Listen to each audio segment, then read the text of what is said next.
One of the biggest barriers that I saw coming into the IO field was trying to figure out what to do with that. And then, of course, I did my undergrad and I had no clue what I was doing. I thought I was going to go into counseling.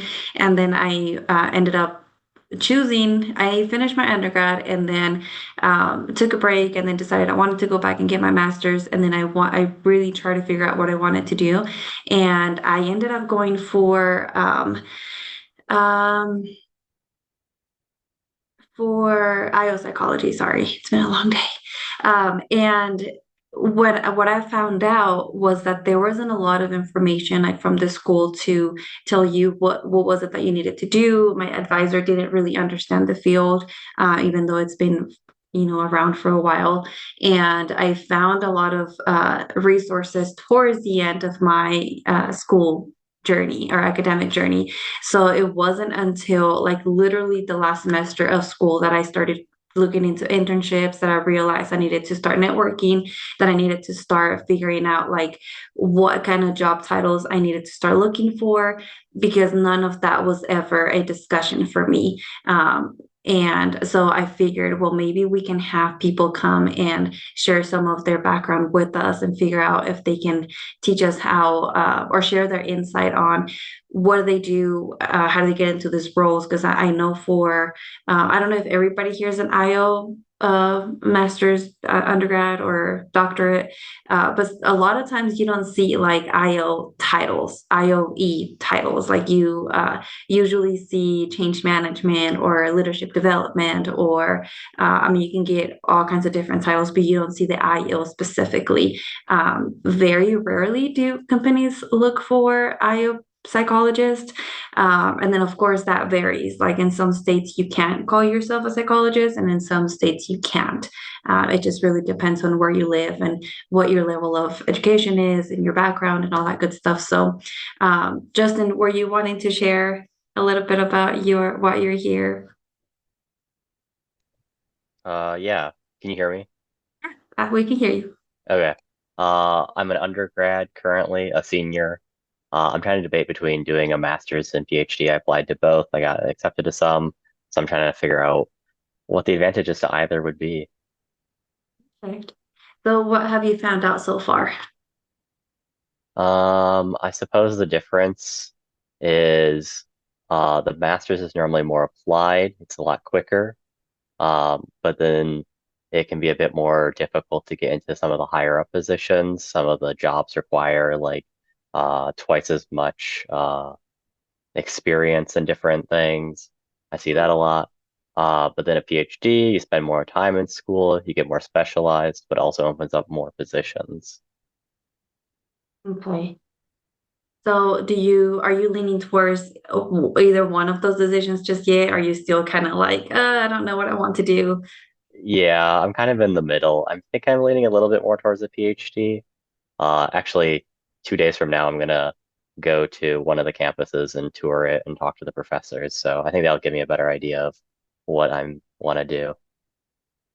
Absolutely. So that's usually the question. That has been the questions in the couple meetups that we've had. Should we get a PhD? And that's usually a conversation I have with like future speakers. That's something that's going to come up. So what do you think? So far, it's like half and half. Half is like, you don't need a PhD. You don't have to get one. Do not spend the money. And then the other half is like, yeah, it definitely helps. The one thing that I see really standing out from those conversations is, what are you going to do? If you're going to do academia, then possibly. Again, what are you wanting to do with that PhD? I think sometimes, I know I can speak for myself. Sometimes I thought of like a PhD as just something that I needed to have in order to find a job, or like a good job. And then I see a lot of master level individuals that are just killing it out there and don't even think about the possibility of ever getting a PhD. So, have you come across any of that? Yeah, that's basically like the crossroads is that uh I get like 50-50 of masters people going like, oh man, I should have gotten a PhD. Or them going like, oh yeah, I'm really happy I just did the masters. Or I get PhD people going like, oh no, don't get the PhD. Yeah. Or the opposite. Yeah. So it's just kind of I'll have to see. I have to make the decision myself rather than relying on other people's experience. So no shortcuts. Yes, I would definitely say have as many informational interviews as you can. Definitely get yourself informed before you make that. I mean, it's a big commitment, and ultimately, I don't think we ever truly know where we're going to end up in our professional career anyway. But if we usually have an idea, then we can map it out and have mentors or coaches or advisors, whoever you choose to work with, to be able to guide you and get you there. I know when I started, oh, there's Dr. Nelson. When I started, I really didn't have an idea of where I wanted to take this. So it wasn't until like, gosh, I don't even know how many, I don't know how many informational interviews I had because I try to like schedule them weekly. But there was one person that said change management. And I'm like, wait, what is that? You know, because I'm talking to consulting people and my psychologist and all these things. And I was like, that sounds interesting. So then it narrowed it down, right? And I'm like, okay, so if I'm going to do this, I might need a PhD. However, to get that job, I need all this background. So I did find that most people that have the job titles that I want have 15 years of experience somewhere else without the PhD. So Mm. it took them a while to figure out where they wanted to get. And then once they found what they were wanting to do, then they got that PhD just to be able to get that job. So I personally don't think it's necessary to find whatever that it is that you want to do unless it's specifically like it, you know, like it requires you to have it. Otherwise, I've seen plenty of people do many things without it. So, but we have our speaker here. How are you? Can you hear Dr. Nelson? Oh no, maybe she can't. Well, we'll figure it out the audio. If you guys have any questions, you can raise your hand, and then we'll get to you as you're on the screen. And then if you don't want to speak up, you can definitely just put it on the chat, whatever you feel more comfortable with.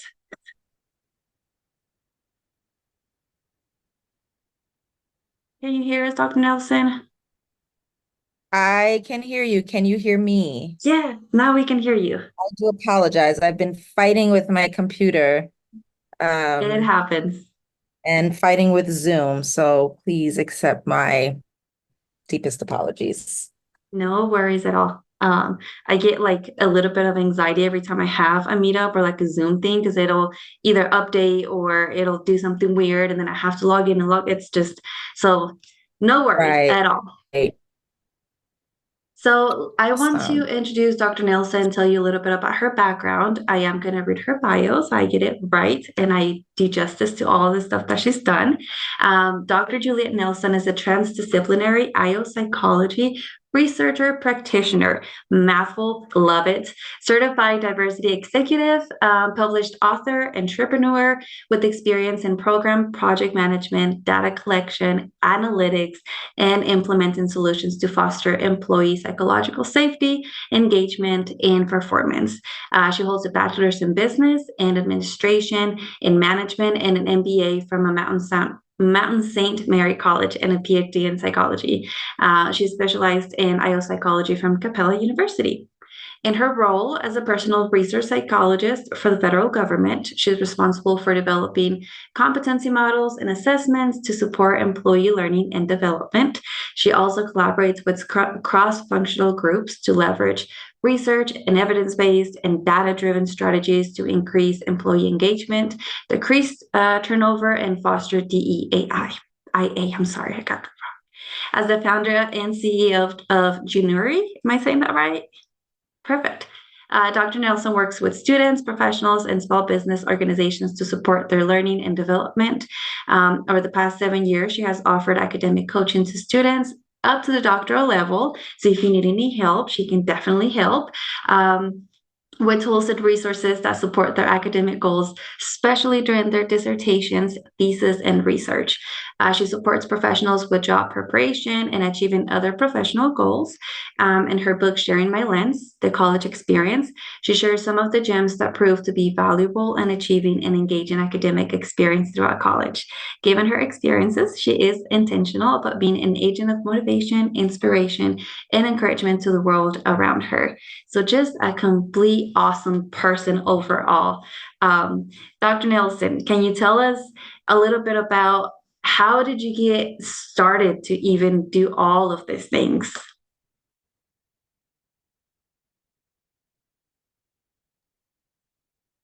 I think I guess it's just kind of taking what life throws at me in a sense. I don't want to call it taking lemons and making lemonade per se, but in a sense, rolling with the punches, or whatever else they are. I think specifically for the IO field, it was more of I guess a bit of a tragedy is what I consider it. My best friend one of my best friends from childhood died by suicide. And so going into the program was my way of paying tribute to him. He was an entrepreneur. And so my initial intention was to go into the IO program and really understand how I could serve leaders, especially in achieving psychological wellness. And I think, the rest is history. While I was in school, I would like to say, yeah, I think all four of my companies were founded while I was doing my PhD. So it's been a bit of a journey, but again, you just kind of take the little seeds that are planted, and you go from there. Well, I know most of the students, most of the students that I talked to, they often wonder, like, how do we get to place point A to point B in terms of how do I start getting all of this experience? Do you think that there are specific skills that people should start working on in their undergrad program, master level, doctorate level? What helped you? So in terms of building skills, I would say it was really working with what I had where I was. I think and I get it, as students, you want to get into the job with the title. And so you neglect where you are with this big focus on, okay, I need to finish school so I can, become an IO, right? And I can work under a role with the title IO. What I had to learn is, okay, how do I integrate whatever I'm learning in school with whatever I have? So at the time, and I mean, I still am. I was a children's choir director. I think at the time I had three choirs that I was directing in New York, a children, a youth, and an adult choir, in addition to a fourth one where I live here in Maryland. And so it was like, okay, how do I integrate IO principles into my leadership? Right. And so in a sense, you look at the people that are singing as employees and you think about what they need so that they can get up on the pulpit or the stage and not make you look crazy when they sing. So that's kind of how I had to approach that. I was also working in sales.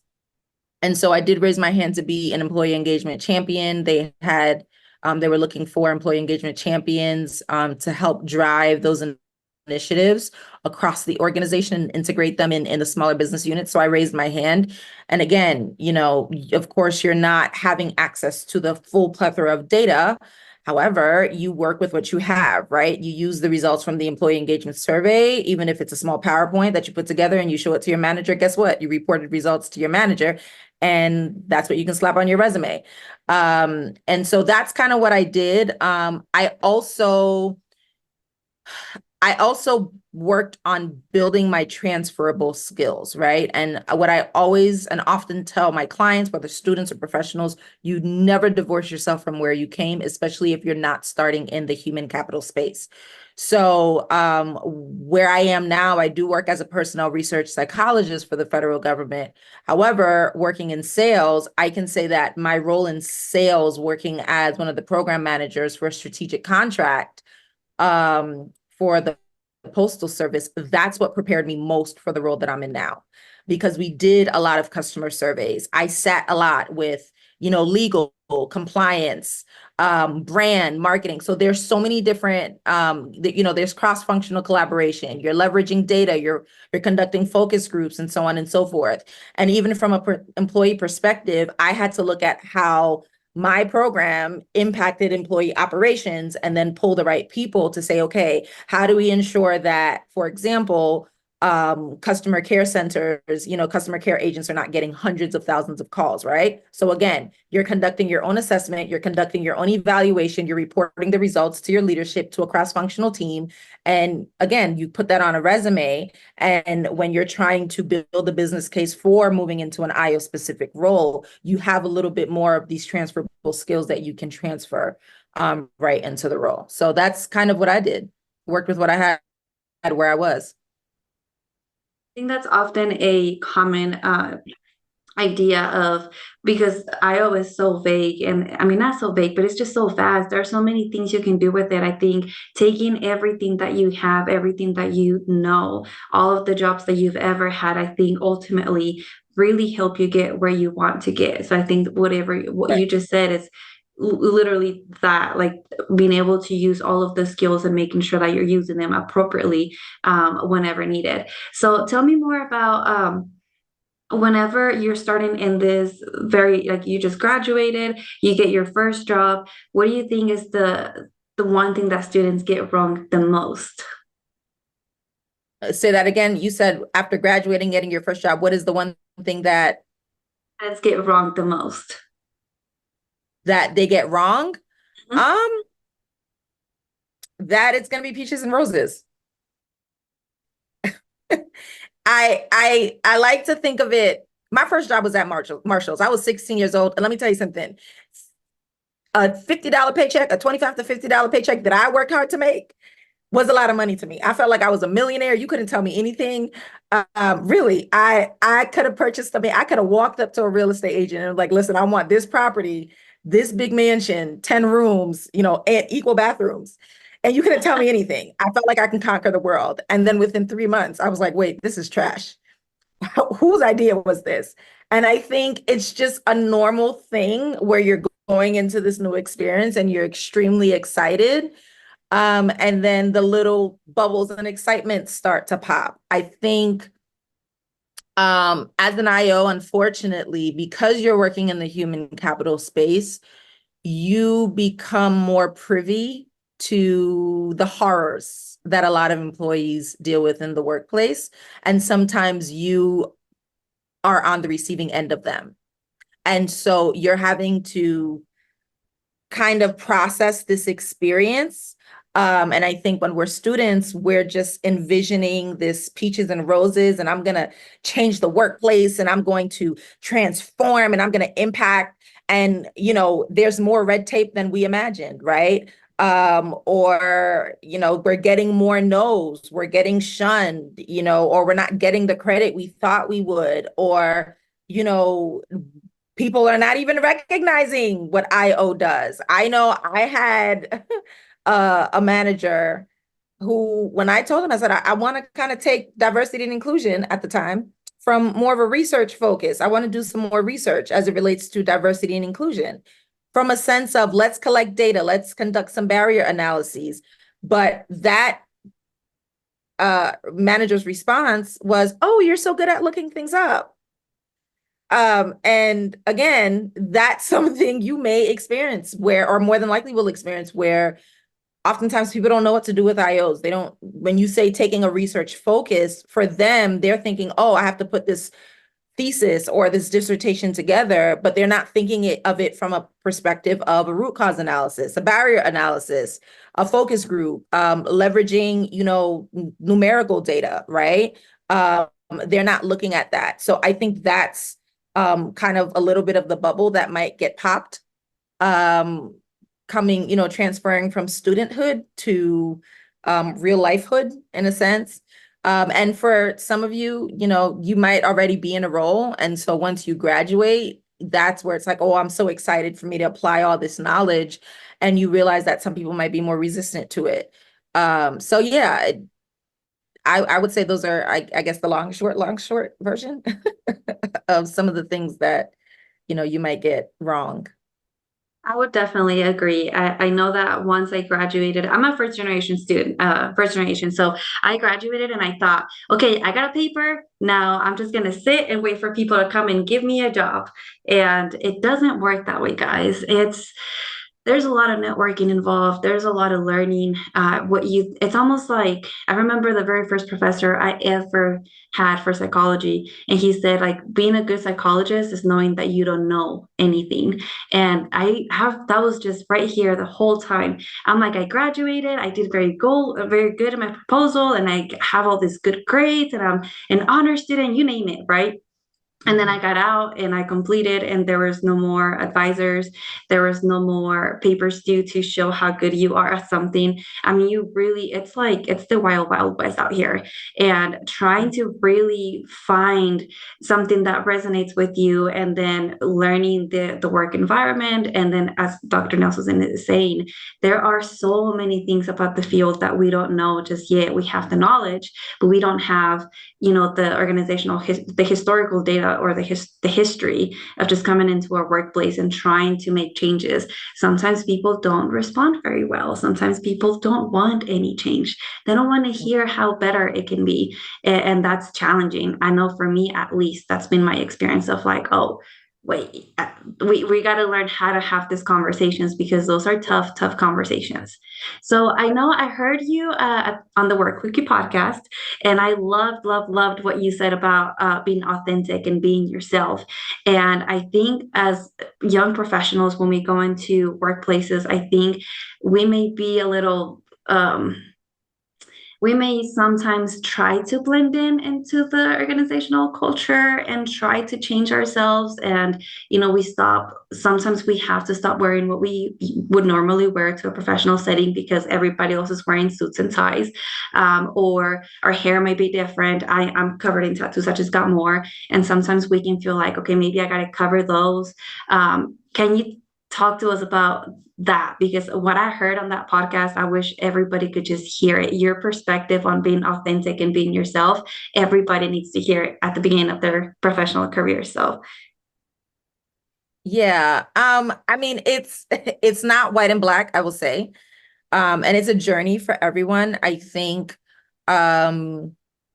authenticity also, it comes with recognizing that not everyone is accepted as their authentic self. And we live in a world where, there have been these, I guess, these standards, technically like these unwritten rules that have been established, and then they were accepted as gold, and people have implemented them in so many different parts of society and life, right?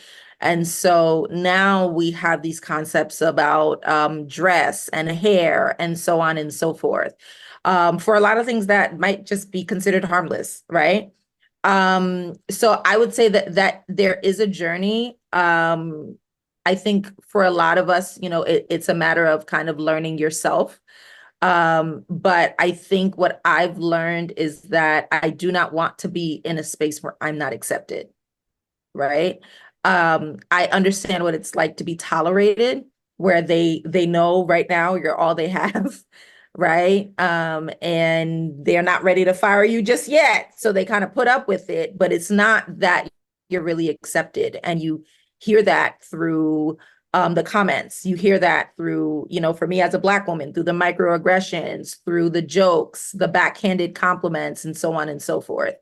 I think one of my kind of aha moments was when someone told me that I had to put extensions, Black extensions in my hair for, I don't want to call it like my first big girl job, but it was my first government job. And I did it. I had 6 wigs in my closet, 6 to 7 wigs in my closet, ready on standby for any time I had an interview. Um, Honestly, that's probably part of how I got the job because, I went back home. I found out I had an interview for the day. I went back home and I threw on a wig, and my hair was in a fire red and honey blonde. And who's going to accept a Black woman popping up on an interview in fire red and honey blonde hair? And so, for my first day, I put the extensions, and I remember speaking to someone and saying, hey, I noticed that, some women, they wear their wigs and their hairpiece and everything like that. Is it okay for me to wear my natural hair? And she said, yeah, it's okay as long as it's neat. And I kind of was like, who is anybody to tell me, a Black woman, what neat looks like coming out of my head? And so I took the extensions out.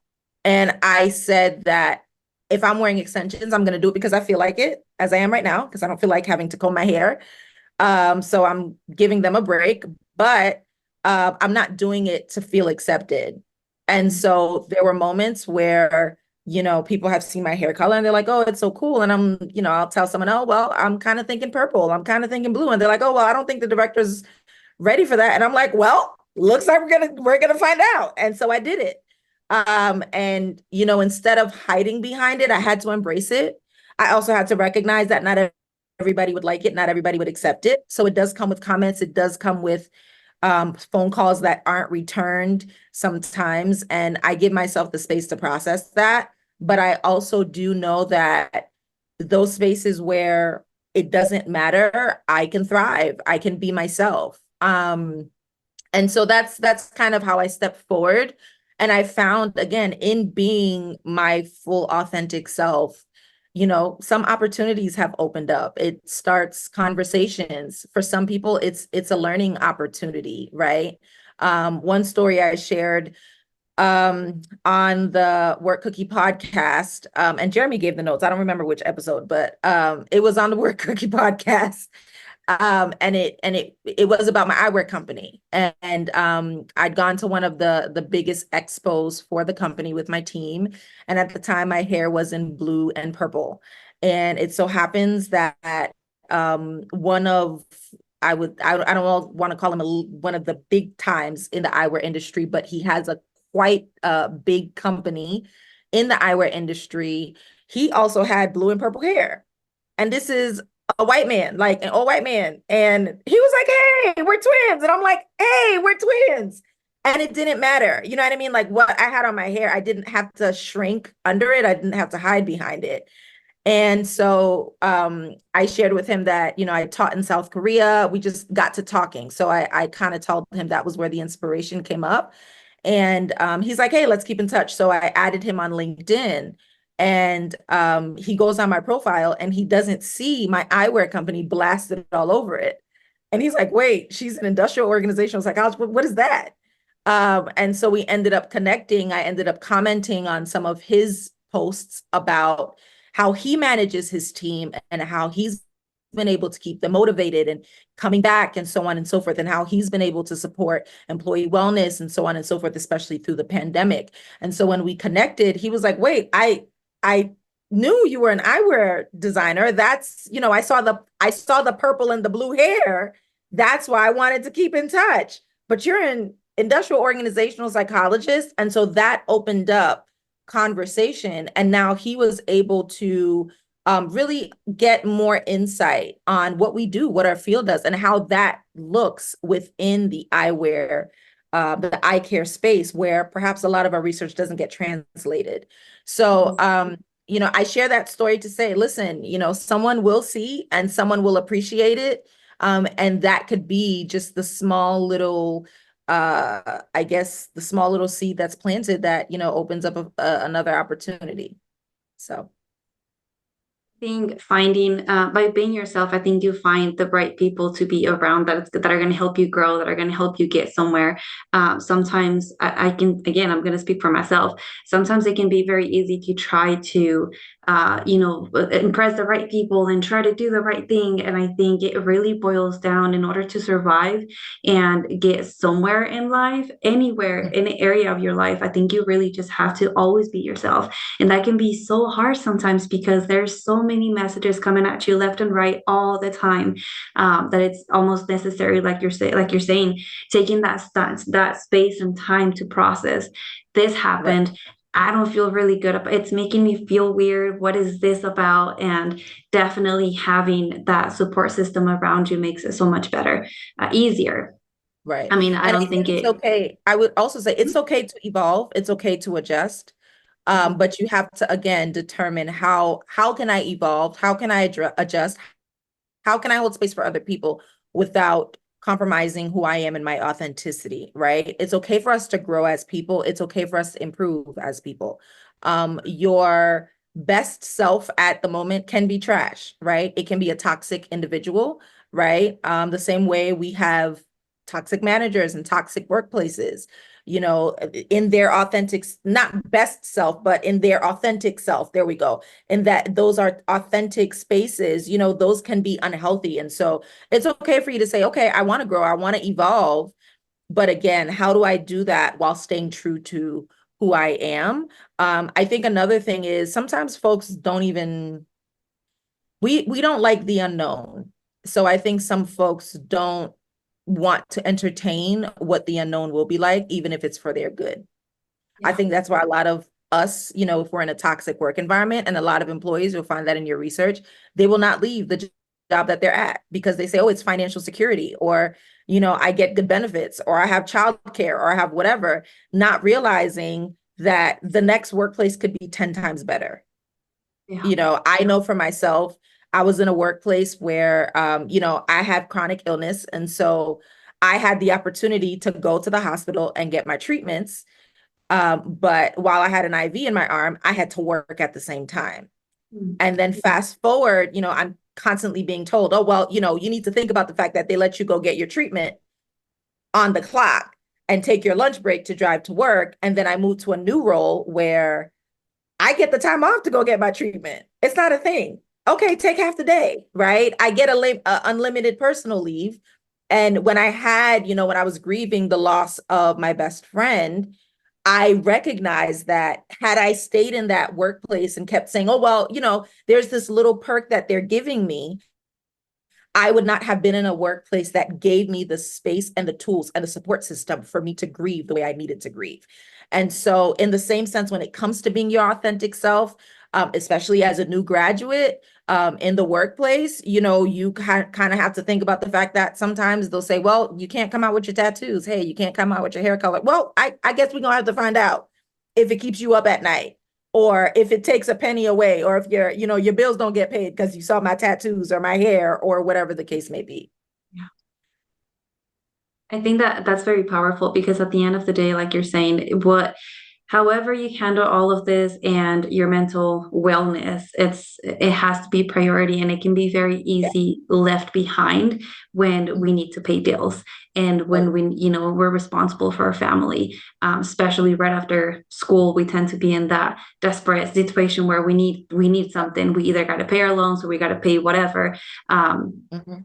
So, what would you say to students who are still trying to figure out whether or not to go to and I'm kind of changing the subject here a little bit, but I know Justin was a little bit interested in doctorate, no doctorate. What are your thoughts on that? Um, I'm kind of biased because I have a doctorate. Um, I will say this. Okay, this is what I'll say. You can be, you know, the thing that they say, well, you don't have to go to school to be successful. It is true. It is true. I am a person that values education very much. I love to learn. I love what a classroom setting can give me. There are people who have an associate's and they get a certification and they're successful. There are people who get their bachelor's and they get certificates or not, and they learn on the job.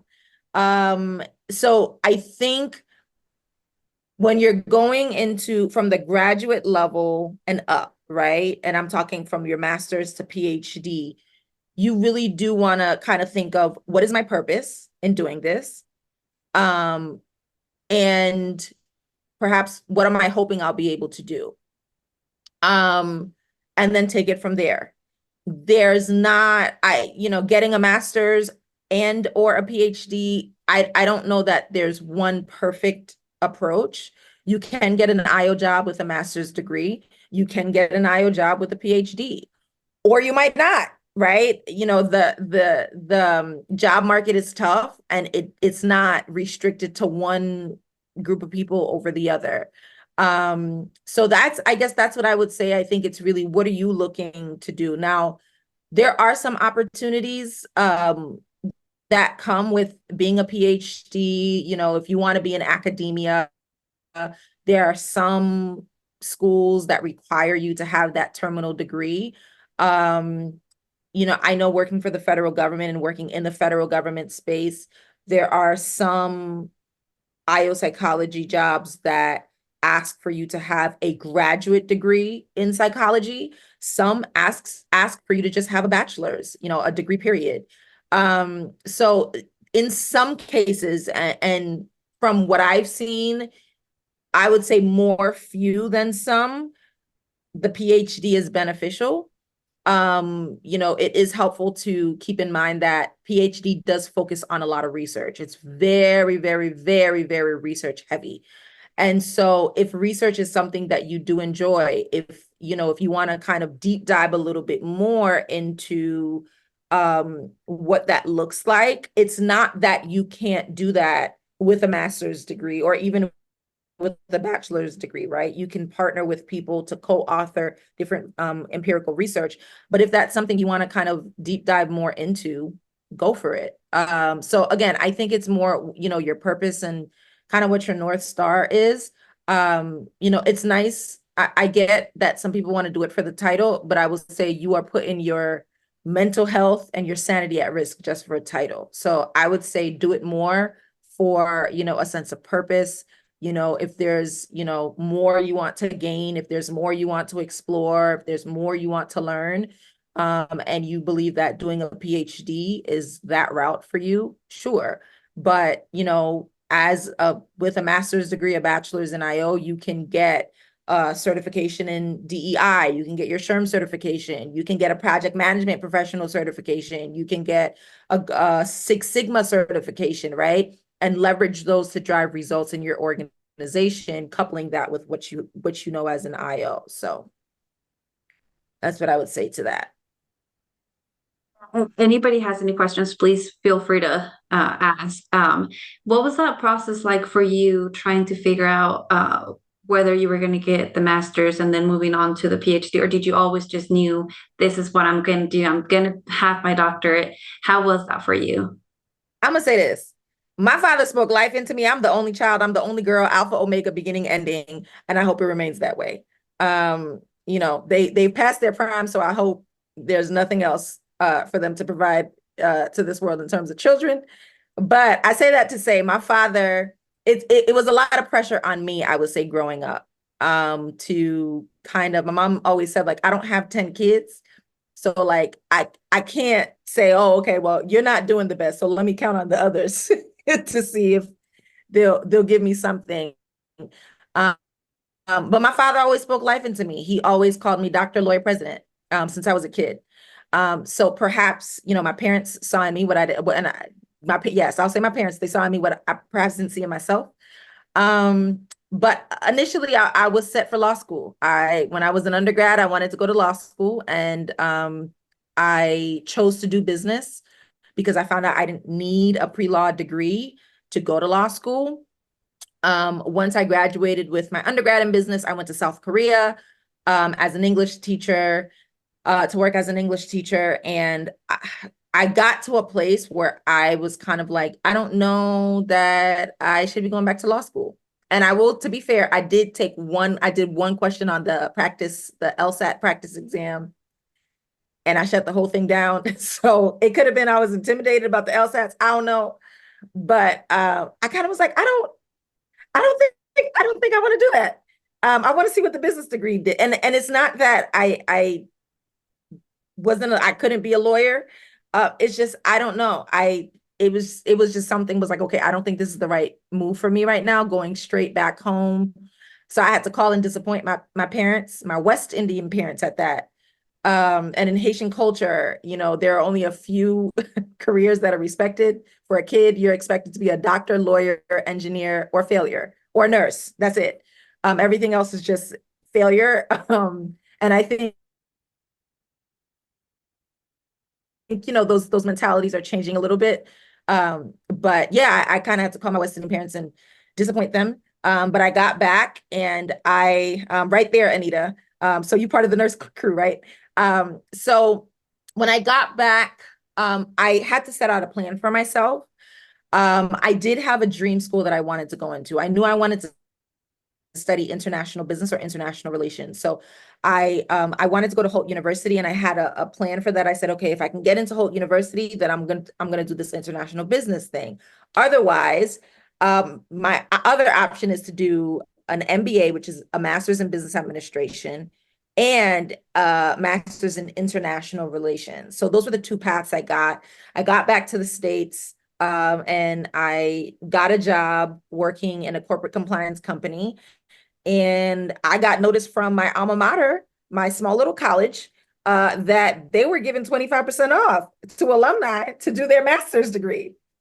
I said, wait, in these United States where education is so expensive, say less.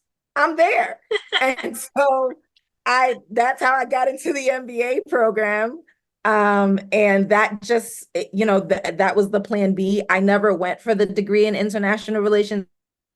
I think once I graduated, I just kept applying and applying and applying. I think the challenge, similarly to, and it could be like working in HR or working in IO, there's so many, it's like such a vast and broad world. You don't know what niche to fall in, right? And that's working in the business field is 10 times worse if you don't pick a lane, right? So I think I was just constantly swimming in a sea of writing on my skills, using skills to get into the next position. So I ended up securing a role for the federal service, and I got bored. My friends kept coming to me for help on their papers, and I was like, I'm tired of helping y'all with y'all schoolwork. I want to do my own schoolwork. And so that's when I started entertaining the idea of a PhD. And I was looking specifically at leadership psychology because that's what was whispered to me that somebody else was doing. And so I kept bumping into IO programs, and they were like, we only have IO. I'm like, no, I want a leadership psychology degree because I had business, I had my master's and my bachelor's in business. And so again, experiencing the loss of my best friend, I think it just all came full circle. But again, I think those opportunities did come to me. It wasn't like I had this dream as a kid.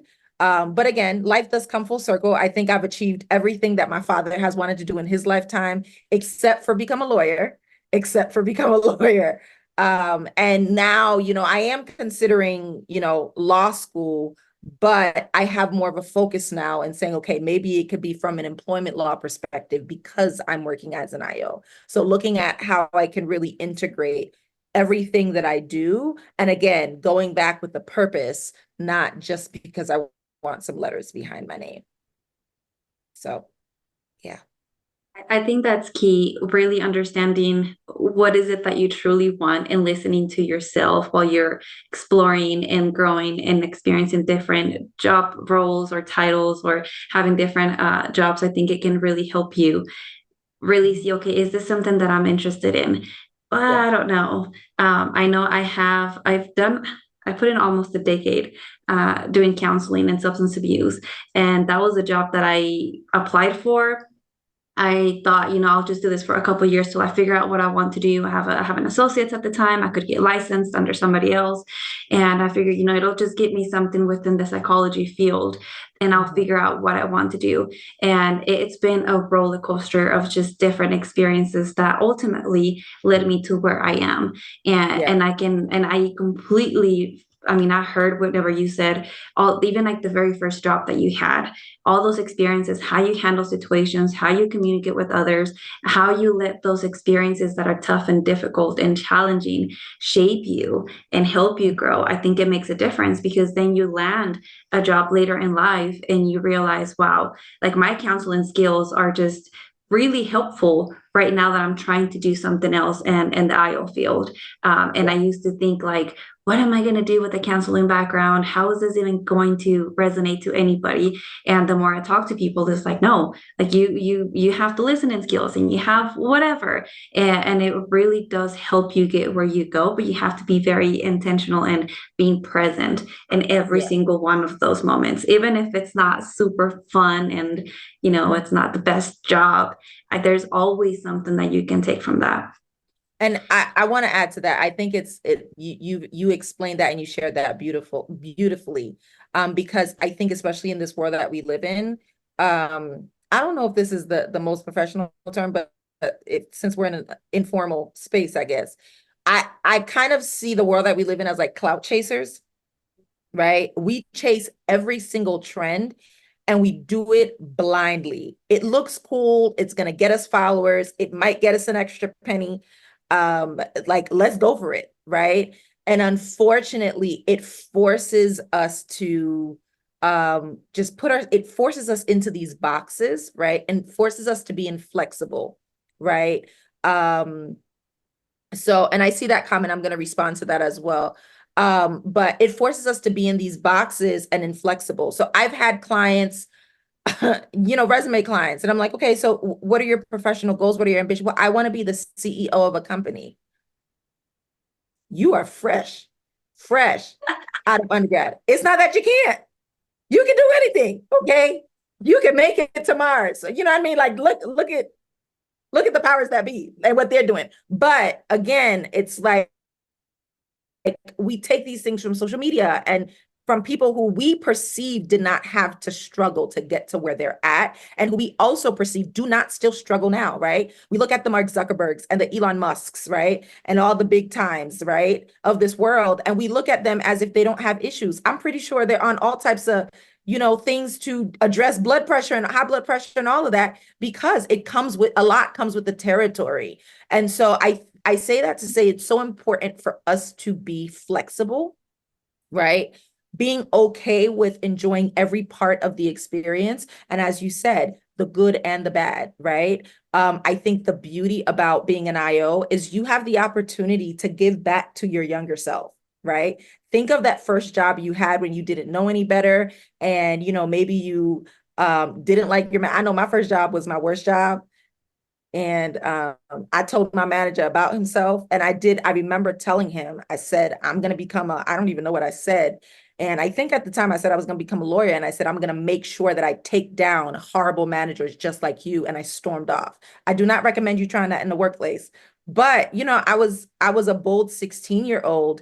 And now I'm able to use my voice to elevate the voices of employees who may not always feel like their voice matters, right? And so that's my way of kind of looking at my experiences and saying, okay, what did Juliette at 16 need from her manager, right? What kind of workplace did she probably need to thrive? And I think that's the beauty of what we do. We can create and contribute to workplaces that our parents are gonna eventually retire from, right? What does that look like for them, right? If we have children, what world, what workplace are they coming into, or are they growing in? What about our loved ones, our friends? So kind of taking those different things, again, being flexible and learning from every single experience, because that contributes to how we can impact those different spaces and make them better. Someone said I'm an incoming master's student at IIT, I believe that is. Liang, I believe. I wonder what skills Dr. Juliette would recommend we build while we're in grad school. Again, I would say work with what you have and where you are. I think what you want to start doing is self-assessments. They have the DISC, they have Myers-Briggs. I know, some of them get a lot of criticism because they've been used to discriminate against people in the workplace. I think you can switch that and use them for good, right? In saying, okay, I've conducted, and they have like personality assessments across the board. But for me, I've used, for example, the Myers-Briggs, I'm an INFJ. I haven't used that necessarily to box me in, but I have used it to kind of say, what does this say about perhaps what I do need in the workplace, right? So in terms of introversion, What does that mean? Some people would see me as more extroverted because when I'm comfortable, I'm more talkative, I'm more outgoing. But I did recognize that I need a lot of time for myself. And in the workplace, that might mean needing time to work independently on projects, even if I'm collaborating in a team environment. So that kind of self-assessment has helped me to understand what I need to thrive. And then second to that, how am I processing information, right? And what does that look like for how I apply my skills in the workplace? And then you just couple that with what you're learning in grad school. There's not one, there's not a linear way to go about it, is what I would say. And I saw that you sent that to me via direct message. So I do apologize if that was supposed to be privately sent to me. I'm just seeing that right now. So I do apologize if I was supposed to send that to you privately and not out loud. But yes, that's what I would say. There's not really a linear path. Think about what you have now and how you can kind of transform that from an IO perspective.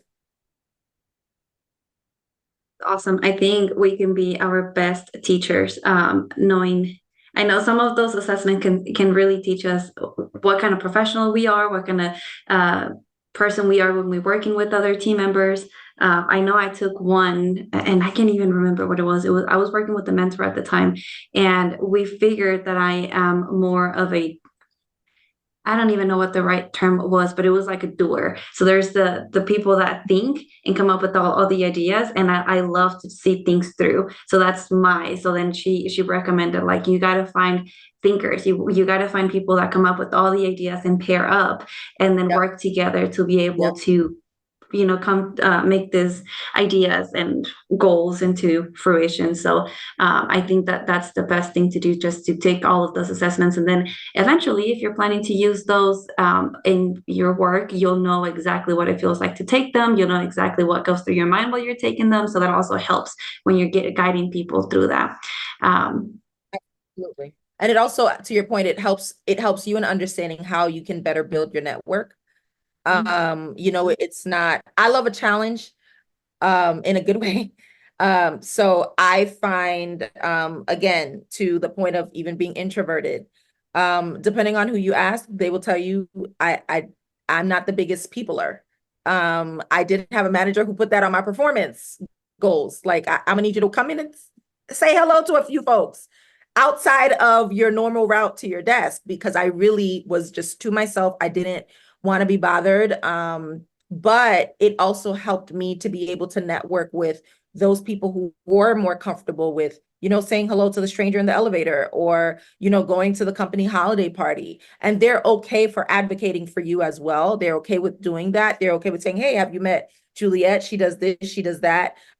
Even if you find that in, a manager, a director, a higher up that you trust, that can also give you more insight in, okay, who do I kind of partner my skills with? I know my co-author, Dr. Rajanique, we've had the opportunity to begin doing research together, and our skills, how we approach work is very different, but we realize that both of our approaches are needed to bring us to the home, past the home stretch. There have been times where she's had to carry me on her back, and there have been times I've had to carry her. But again, when you know what your strengths are and what your opportunity areas, I don't like to call them weaknesses, but where are my opportunity areas, and who could I tap on to support me in building those opportunity areas, or helping me to advocate for myself, or even advocating for me. That's how you kind of become more successful in the workplace when you're doing research, and also in school. So